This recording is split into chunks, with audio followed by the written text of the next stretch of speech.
देखो विशेषण की परिभाषा इसके पहले समझाया मैंने कि विशेषण क्या है, एक प्रकार का शब्द जो किसी संज्ञा या सर्वनाम की क्या बताता है, विशेषता या भिन्नता बताता है। ठीक है, भिन्नता का मतलब का कमी। और जिस संज्ञा या सर्वनाम की विशेषता बताता है उस संज्ञा या सर्वनाम को क्या बोलते हैं, विशेष। विशेषण को इलेबोरेट करना मतलब उसका विस्तारित रूप करना बहुत ही क्रिटिकल काम है, बड़ा डिफिकल्ट काम है, लेकिन उसको समझने के लिए इसको थोड़े थोड़े छोटे छोटे भागों में बांटा जाता है। तो विशेषण का को मुख्य रूप से प्रकार होता है चार। चार। गुणवाचक, संख्यावाचक, परिमाणवाचक और सर्वनामवाचक। चार को विशेषण होता है, जिसमें से हम पहले आज जानेंगे गुणवाचक विशेषण। गुणवाचक विशेषण क्या होता है कि जिस विशेषण से किसी वस्तु या व्यक्ति कहने का दोनों का मतलब तात्पर्य क्या है, या तो संज्ञा है नहीं तो क्या है, सर्वनाम। यानी कि दूसरे शब्दों में हम कह सकते हैं कि जिस विशेषण से किसी संज्ञा या सर्वनाम के क्या क्या पता चलता हो, दोष, आकार, अवस्था, स्थिति, स्वभाव, दशा, दिशा, स्पर्श, ये गंध, स्वाद इत्यादि का क्या होता हो, बोध होता है, उसको हम लोग कहते हैं गुणवाचक विशेषण। जैसे उदाहरण के तौर पर देखिए, गुणबोधक विशेषण में आता है कौन सा शब्द, अच्छा, भला, सुंदर, श्रेष्ठ, शिष्ट आदि। मैंने इसके समान और भी है जो किसी को सम्मान दे रहे हो, किसी के मैंने गुण को बता रहे हो। दोषबोधक बुरा, खराब, उदंड, जहरीला आदि।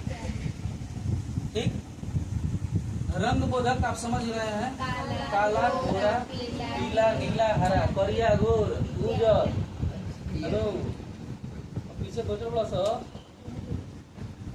काल बोधक, काल का मतलब होता है क्या चीज, समय बोधक।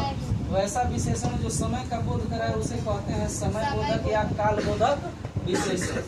जैसे पुराना, प्राचीन, नवीन, क्षणिक, क्षणभंगुर, ये उदाहरण है किसके, काल बोधक के। स्थान बोधक विशेषण, चीनी माने चीन के निवासी को क्या कहा जाता है, अभी ना लग गया सोचा बनावे दोनों। उसके बाद मद्रास में निवासियों को मद्रासी, बिहार के बिहारी, पंजाब के पंजाबी। Very good. आओ देखते हैं, गंध माने समझा तरह, खुशबूदार, खुशबूदार नहीं, खुशबूदार। उसके बाद सुगंधित, और कुछ ऐसा वर्ड्स बोलो जो कि समझ में आए कि महकना ना तो क्रिया हो जाएगा, गमकना क्रिया हो जाएगा। गंध का बोध, सेंट का बोध हो, जैसे गुलाब देखा है, उसकी सुगंध है, गुलाब की सुगंध, बेला का सुगंध, चमेली का सुगंध, ऐसा है ना। इतर, पतर है कि नहीं।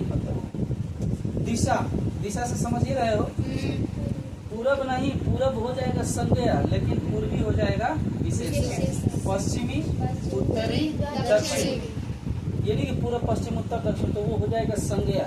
तो पूर्वी, पश्चिमी, उत्तरी, दक्षिणी। उसके बाद अवस्था की अगर हम बात करें, इसी में है बीमार, निरोग, तो गीला अवस्था हो गया, सूखा, जला, बीमार, निरोग, ये अवस्थाएं हैं। आकार की अगर हम बात करें, मोटा, छोटा, बड़ा, लंबा। जैसे छोटा मैंने कहा, हमारे तरफ देखना चाहिए। अगला है स्पर्श बोधक। क्या है, स्पर्श बोधक। स्पर्श में किसी चीज को छूते हैं तो या तो कोमल लगता है, नहीं तो कठोर लगता है, या तो रुखड़ा लगता है, नहीं तो चिकना लगता है, ऐसा होता है। मखमली भी होता है कि नहीं।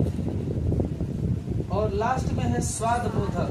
स्वाद तो आपको पता है, खट्टा, मीठा, कसैला। अच्छा, ये कौन कसैला, कासा भोजपुरी में कासा होता है। ऐसा कौन सा है फल या ऐसी क्या चीज कड़वी लगती है, करेला,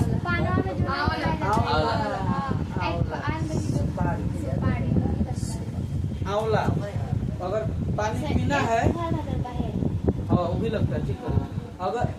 अगर पानी पीना है तो एगो आंवला खा लो, उसके बाद पानी पियो, शरबत है, साफ शरबत फेल। समझ में आई बात? तो ये रहा गुणवाचक विशेषण का परिचय। कल हम लोग पढ़ेंगे गुणवाचक विशेषण में और भी विस्तृत रूप से, ठीक है।